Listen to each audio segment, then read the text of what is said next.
Are line checks and sound check the same? Of course not. Let's talk about it. Welcome back to Behind the Faders, the live sound channel. Before we dive into that, may I double down on the fact that I'm now officially affiliate partner of Thomann, the biggest music store in the world. And if you like this channel and you want to support it a little without spending extra money, and you need to buy something anyway, please use that link in the video description that will lead you to a kind of landing page with some product recommendations of mine. But of course, from there, you can explore the entire universe of Thomann and buy anything you need. And I will get a little percentage of that. Thank you. So, line checks and sound checks. I think I've talked about sound checks a lot on this channel. So let's talk about line checks. What's the difference? Of course, a sound check, like the words says, is about sound, dialing in a sound. A line check is nothing but to check function, to make sure an audio line works all the way from the source to the mixing desk or desks. And there are different kinds of line checks, really. I think, in my opinion, the purest form of a line check is when you're setting up for a festival. And you will have a setup day, and the last thing that usually happens on a setup day before, well, the last thing will be rainproofing, but the last thing before that will be a line check, which means all the subsnakes on the stage are laid out, and then you switch on phantom power on each and every channel, and then somebody with a condenser mic goes from channel to channel. And you check that the line is working, you listen to it. That's the purest form of a line check. Why the phantom power and the condenser mic? Well, to make sure that all three legs of every connection work. A dynamic mic would also work without the ground. It would probably make a noise, but just to make sure that all three legs of each connection work, you need a condenser mic. Some people argue that you could also just use an active DI box and go from channel to channel and see if it lights up. But to make really sure everything works, it doesn't hurt to actually listen to the channel.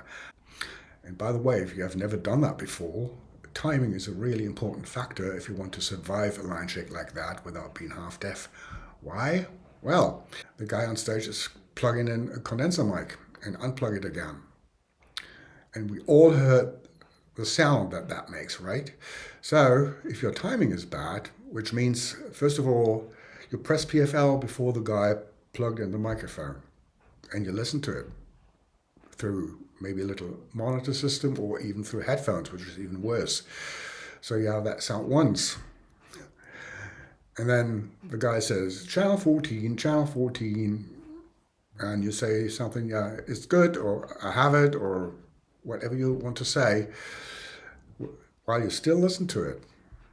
And then the guy unplugs the channel again. So you would have that noise twice with each channel. So timing is important, especially because, and if the guy on stage is an experienced line checker, he will hold that XLR in a way that his thumb, while it plugs it in, will press down that latch.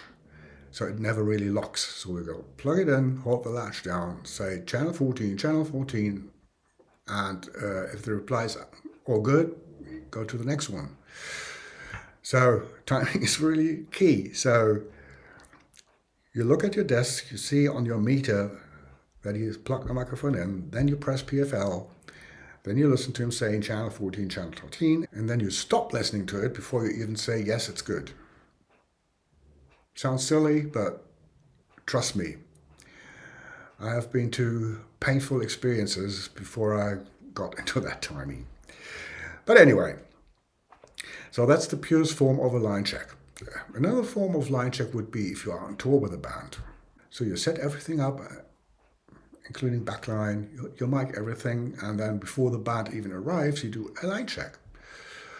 Sometimes that's done by really playing the instruments, but sometimes this is done just taking a drumstick and tapping the mics, or the drum kit and the guitar, everything that doesn't have a DI box. And then later, the band comes in and does a sound check. We actually then check the sound and not just function. But of course, if you have a very small club gig and the musicians are there to set up their stuff themselves, in that case you might not do like a separate line check. However, nowadays, where you can take your desk with you on stage in form of a tablet, I think it's a good idea if you're an in-house technician, before the band even arrives, make a line check. Lay out your sub snakes and go through the channels and look that everything is patch right and working. It doesn't hurt. So that's about all I can think of about line checks. So like every time, comments and questions in the comment section. If you want to support the channel a little, use the affiliate link in the description. If you have a lot of questions or a special set of questions, consider booking yourself a coaching call. And if you haven't already, please give me a like and subscribe to the channel. That's it for today. I see you around. Bye-bye.